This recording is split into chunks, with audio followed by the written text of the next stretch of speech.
तारीख थी 31 दिसंबर 2021। दुनिया नई उम्मीद और जोश के साथ नए साल का जश्न मनाने की तैयारी में लगी थी। मुंबई की रहने वाली 19 साल की जाह्नवी कुकरेजा के लिए यह तारीख कुछ ज्यादा ही खास थी, क्योंकि इसी दिन उनके पापा का बर्थडे था। इसके अलावा 31 दिसंबर की ही रात जाह्नवी के कुछ बेहद ही क्लोज फ्रेंड ने रात में नए साल की पार्टी रखी थी। सब कुछ ठीक चल रहा था, मगर अचानक नई साल की पहली सुबह लगभग 5 बजे जाह्नवी के परिवार वालों को एक फोन कॉल आता है और सब कुछ बदल जाता है। पार्टी में जाह्नवी के साथ एक दिल दहला देने वाली घटना को अंजाम दिया गया था। जाह्नवी के शरीर पर 48 गहरे जख्म के निशान थे। उसकी खोपड़ी, जबड़े और रिब की हड्डी तक टूट गई थी। तो आखिर जाह्नवी के साथ इस पार्टी में क्या हुआ था और जाह्नवी के साथ हुई घटना के लिए जिम्मेदार कौन था, जानने के लिए वीडियो में आखिर तक बने रहिए। यकीन मानिए, पूरी कहानी सुनकर आपका कलेजा दहल जाएगा। ये कहानी भले ही जाह्नवी की है, मगर ये पूरी कहानी जानकर हम आप भी अपनी बहन बेटियों को अगली जाह्नवी बनने से बचा सकते हैं। अगर आप जाह्नवी कुकरेजा केस के बारे में थोड़ा बहुत जानते भी होंगे, तो आप अब तक सिर्फ वही कहानी जानते होंगे जो आपको मीडिया ने बताई है। लेकिन हम आपको मीडिया द्वारा बताई या बनाई कहानी के साथ साथ वो सच्चाई भी बताएंगे जो जाह्नवी की मां ने तथा पार्टी में मौजूद दोस्तों ने खुद बताया था। तो वीडियो में अंत तक जरूर बने रहें। यह कहानी मुंबई के खार इलाके में रहने वाली जाह्नवी कुकरेजा की है। जैसा कि वीडियो की शुरुआत में हमने बताया, 31 दिसंबर को जाह्नवी के पिता का बर्थडे था। इस मौके पर जाह्नवी ने घर में ही एक छोटी सी पार्टी रखी थी, जिसमें जाह्नवी के कुछ बचपन के दोस्त तथा उनके कुछ पड़ोसी शामिल हुए थे। इस पार्टी में शामिल होने वाले लोगों में जाह्नवी के दो बेहद ही खास दोस्त श्री जोग धनकर और दिया पदलकर भी शामिल थे। जाह्नवी के घर पर यह केक कटिंग लगभग 7 बजे हो गई थी। जाह्नवी का एक और दोस्त था, यश आहूजा, जो खार में स्थित भागवती हाइट्स बिल्डिंग में रहता था।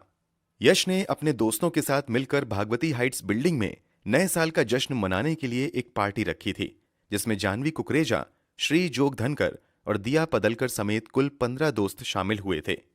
प्लान के मुताबिक ये पार्टी 9 बजे शुरू होनी थी और लगभग 11 बजे तक चलनी थी। इसलिए 7 बजे केक काटने के बाद जाह्नवी अपने दोनों ही दोस्तों के साथ यश आहूजा की बिल्डिंग में आ जाती है। मगर यहां आकर पता चलता है कि कुछ कारणों से पार्टी का समय अब बदलकर रात के 11 बजे कर दिया गया है। इसलिए जाह्नवी वापस फिर अपने घर चली जाती है। घर पर कुछ देर रुकने के बाद जाह्नवी लगभग 11 बजे अपने दोस्तों के साथ पार्टी के लिए निकल जाती है। आप सोच रहे होंगे कि आखिर इतनी रात में जाह्नवी पार्टी में गई ही क्यों थी? तो बता दें, इस पार्टी में केवल 15 लोग ही शामिल हो रहे थे।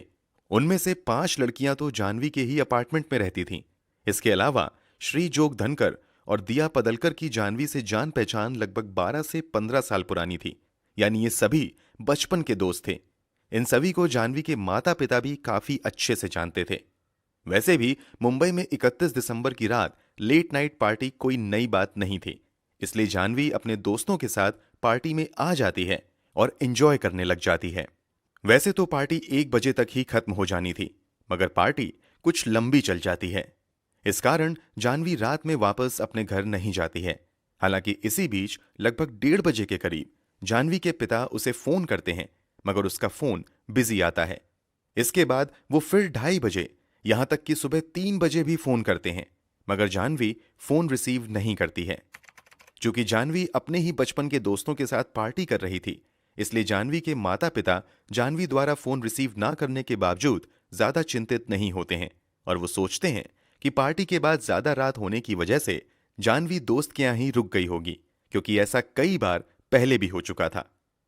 अब तारीख बदलकर हो गई थी 1 जनवरी 2022। अभी सुबह के 5 ही बजे थे कि जाह्नवी के पिता प्रकाश कुकरेजा के मोबाइल की घंटी बजती है। इन्हें लगता है कि शायद किसी ने नए साल की बधाई देने के लिए इतनी सुबह फोन किया है, मगर फोन उठाते ही उनके पैरों तले जमीन खिसक जाती है। फोन पर उन्हें कहा जाता है कि जाह्नवी का एक्सीडेंट हो गया है। इस कॉल के कुछ ही मिनट बाद पार्टी में जाह्नवी के साथ ही गई दोस्त दिया पदलकर के पिता समीर पदलकर का भी फोन जाह्नवी के पिता के पास आता है और वो भी बताते हैं कि बच्चों का एक्सीडेंट हो गया है, आप जल्दी से खार पुलिस स्टेशन चले आइए। समीर ये भी कहते हैं कि दिया हिंदुजा हॉस्पिटल में एडमिट है, जबकि जाह्नवी भाभा हॉस्पिटल में है। इस पर जाह्नवी के पिता तुरंत कहते हैं कि जब दोनों बच्चियां पार्टी में साथ में गई थीं और दोनों का एक्सीडेंट भी साथ में हुआ है, तो दोनों अलग अलग हॉस्पिटल में क्यों हैं और मुझे हॉस्पिटल की बजाय पुलिस स्टेशन क्यों बुला रहे हैं। इस पर दिया के पिता जानवी के पिता को कहते हैं कि आप जितनी जल्दी हो पुलिस स्टेशन आ जाइए, यहां आपको जानकारी मिल जाएगी। इतना सुनते ही जानवी के पिता भागते हुए खार पुलिस स्टेशन जाते हैं। यहां उन्हें दिल दहला देने वाली जानकारी दी जाती है। उन्हें बताया जाता है कि आपकी बेटी जानवी की डेथ हो गई है। वो भगवती हाइट्स बिल्डिंग के ग्राउंड फ्लोर पर मृत पाई गई हैं। ये वही बिल्डिंग थी जहां रात में पार्टी हुई थी। ये खबर सुनकर जानवी की मां निधि प्रकाश कुकरेजा भी भागती हुई हॉस्पिटल जाती हैं, जहां जानवी की लाश रखी हुई थी।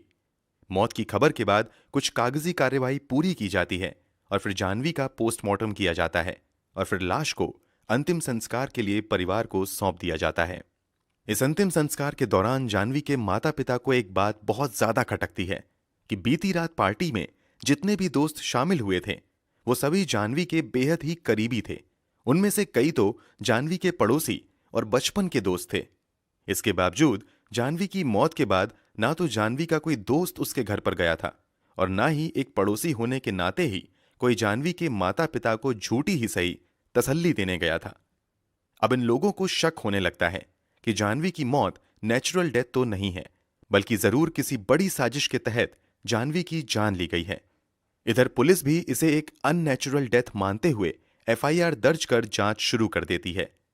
पुलिस जांच में कई हिला देने वाले खुलासे होते हैं। पुलिस सबसे पहले पार्टी में मौजूद लोगों के बयान दर्ज करना शुरू करती है। पार्टी में यशना आहूजा भी शामिल थीं। पुलिस पूछताछ में यशना बताती हैं कि पार्टी भागवती हाइट्स बिल्डिंग के 8th फ्लोर की छत पर हो रही थी। पार्टी के दौरान सभी से अलग होकर श्री, दिया और जानवी एक साथ कोने में बैठे हुए थे। यशना के मुताबिक वहां बैठकर श्री जोग धनकर जानवी को किस कर रहा था। इसी बीच दिया उठकर श्री के बगल में रखे मैट्रेस पर सो जाती है। इसके अगले ही पल श्री दिया के साथ इंटीमेट हो जाता है। श्री की इस हरकत से जानवी को काफी गुस्सा आ जाता है और यहीं पर श्री, दिया और जानवी की कुछ कहा सुनी हो जाती है। यशना आहूजा की बयान के मुताबिक इसके बाद उसने देखा कि जानवी किसी से फोन पर बात कर रही हैं और रो रही हैं। पुलिस अब यह पता लगाने में जुट जाती है कि आखिर जानवी ने इतनी रात में फोन पर किससे और क्या बातें कर रही थीं। जांच में पता चलता है कि इस झगड़े के बाद जानवी ने 1:40 के आसपास अपनी एक दोस्त पर्णिका नेहरूला को फोन किया था। पर्णिका पूछताछ में बताती हैं कि जानवी ने उसे फोन करके श्री और दिया की हरकतों के बारे में बताया था। पर्णिका के मुताबिक जानवी को श्री की ये हरकत बिल्कुल भी अच्छी नहीं लगी थी।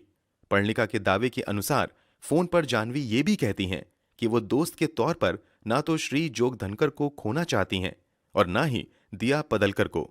इसके बाद जानवी फोन काट देती हैं। यह आखिरी बार था जब जानवी ने किसी से फोन पर बात की थी।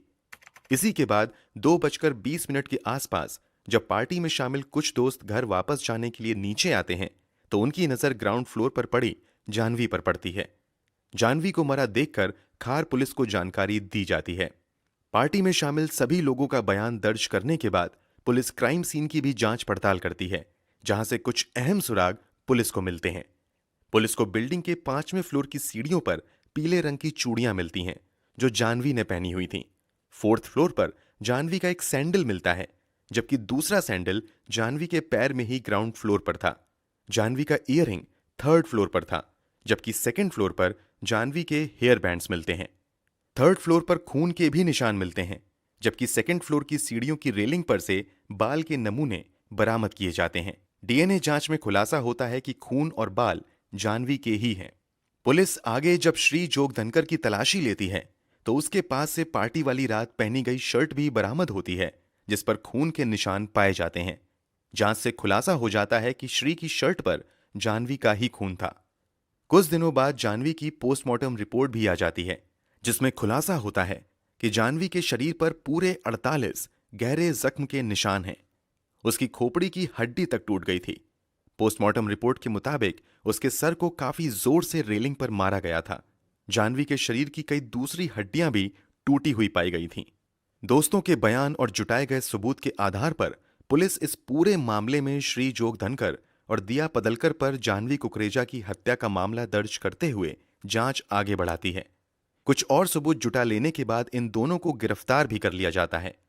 क्योंकि ये केस काफी सुर्खियां बटोर चुका था, इसलिए पुलिस तेजी से जांच करते हुए अप्रैल महीने में ही 600 पन्नों की चार्जशीट भी फाइल कर देती है। चार्जशीट के मुताबिक जाह्नवी की मौत कोई एक्सीडेंटल डेथ नहीं थी, बल्कि उसे बड़ी ही बेरहमी के साथ मारा गया था और उसे मारने का इल्जाम किसी और पर नहीं, बल्कि जाह्नवी के बचपन के दोस्त और कथित बॉयफ्रेंड श्री जोग धनकर और दिया पदलकर पर लगा था। हत्या की वजह और भी ज्यादा चौंकाने वाली थी। पुलिस ने इन्वेस्टिगेशन के दौरान पार्टी में शामिल बाकी सभी लोगों का बयान दर्ज किया और सबूत इकट्ठा किए। इनके आधार पर पुलिस ने दावा किया कि श्री जोग धनकर और दिया पदलकर ने पहले जाह्नवी को बड़ी बेरहमी से मारा और फिर सेकंड फ्लोर से ही इसे धक्का दे दिया। पुलिस के मुताबिक हत्या की वजह लव ट्रायंगल थी। जाह्नवी के दोस्तों के दावे के अनुसार जाह्नवी और श्री जोग धनकर एक दूसरे को पसंद करते थे।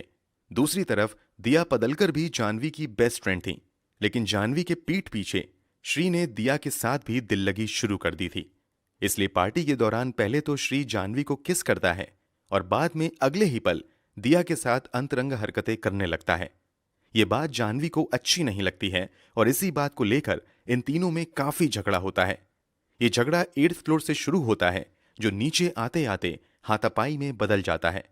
पुलिस की रिपोर्ट के मुताबिक 5th फ्लोर पर आकर इन तीनों में हाथापाई की नौबत आ जाती है तथा दिया और श्री मिलकर जाह्नवी को मारते हैं। इस दौरान जाह्नवी भी अपने बचाव में इन दोनों पर वार करती है। इस कारण दिया के होठों में चोट लगती है, वहीं श्री को भी कुछ चोट आती है। इसके बावजूद ये दोनों जाह्नवी को मारते हुए दूसरे फ्लोर पर लाते हैं। यहां दोनों मिलकर पहले जाह्नवी के सर को जोर से रेलिंग पर मारते हैं और फिर उसे वहां से सीधे नीचे ग्राउंड फ्लोर पर गिरा देते हैं, जिससे जाह्नवी की बेहद ही दर्दनाक तरीके से मौत हो जाती है। जब जाह्नवी के कुछ दोस्त रात में जाह्नवी का शव नीचे पड़ा हुआ देखते हैं तो सबसे पहले वो श्री को ही फोन करते हैं, क्योंकि उन्हें मालूम था कि श्री जाह्नवी का बॉयफ्रेंड है। मगर पहले तो श्री फोन नहीं उठाता है और जब कुछ समय बाद फोन उठाता है तो जाह्नवी की मौत की खबर सुनकर भी बिल्कुल सामान्य रिएक्ट करता है। जब पुलिस श्री जोग धनकर और दिया पदलकर को गिरफ्तार करके पूछताछ शुरू करती है तो ये दोनों जाह्नवी की हत्या से इनकार करते हैं और पहले ही दिन से कहते हैं कि उस रात क्या हुआ था मुझे कुछ भी याद नहीं है, क्योंकि उस समय हम सभी नशे में थे। कमाल की बात तो यह है कि इस कथित हत्या को 1 साल होने को है, मगर अब तक श्री जोग धनकर और दिया पदलकर ने हत्या की बात नहीं कबूली है, बल्कि ये दोनों आज भी अपने उसी स्टैंड पर कायम हैं कि मुझे कुछ भी याद नहीं है। दूसरी तरफ पुलिस को आज तक एक भी आई विटनेस नहीं मिल पाया है। मतलब पार्टी में 15 लोग थे, लेकिन किसी ने इन्हें जाह्नवी को मारते हुए या नीचे गिराते नहीं देखा। हालांकि कुछ लोगों ने इन तीनों को आपस में झगड़ते हुए जरूर देखा था। इन गवाहों के अलावा पुलिस के पास फॉरेंसिक और कुछ सर्कमस्टेंशियल एविडेंस है, जिसके आधार पर पुलिस दावा करती है कि जाह्नवी कुकरेजा की हत्या श्री जोग धनकर और दिया पदलकर ने मिलकर की है। अभी तक किसी भी आरोपी का गुनाह कोर्ट में साबित नहीं हो सका है और मामले की सुनवाई अभी चल ही रही है। 2022 के जुलाई महीने में इस केस के मुख्य आरोपी श्री जोग धनकर और दिया पदलकर ने अदालत में बेल की अर्जी दाखिल की थी, मगर अदालत ने सर्कमस्टेंशियल एविडेंस को काफी मजबूत मानते हुए बेल देने से इनकार कर दिया था। इस कारण ये दोनों अभी जेल में हैं। अब तक की जो कहानी हमने बताई है वो पार्टी में मौजूद दोस्तों द्वारा पुलिस को दिए गए बयान पर आधारित है। अब हम आपको इस कहानी का दूसरा पक्ष, यानी वो पक्ष भी बताते हैं जो पीड़िता जाह्नवी कुकरेजा की मां ने मीडिया को बताया था। एक तरफ जाह्नवी के दोस्त और पुलिस दावा करती है कि जाह्नवी और श्री एक दूसरे को प्यार करते थे, जबकि जाह्नवी की मां का कहना है कि ये दोनों दोस्त जरूर थे, मगर इन दोनों में प्यार जैसी कोई बात नहीं थी और ना ही ये दोनों रिलेशनशिप में थे। जाह्नवी की मां का दावा है कि जाह्नवी की हत्या जरूर किसी दूसरी वजह से की गई है और उसी वजह को छुपाने के लिए दोनों आरोपी उस रात की घटना के बारे में सब कुछ भूलने का नाटक कर रहे हैं। क्योंकि यह मामला अभी अदालत में है, इसलिए पूरे मामले पर हम कोई अंतिम टिप्पणी नहीं करेंगे। दोषी कौन है वो तो आने वाले समय में ही पता चलेगा। फिलहाल दोस्तों, आपको क्या लगता है कमेंट बॉक्स में जरूर बताएं। अगर आपको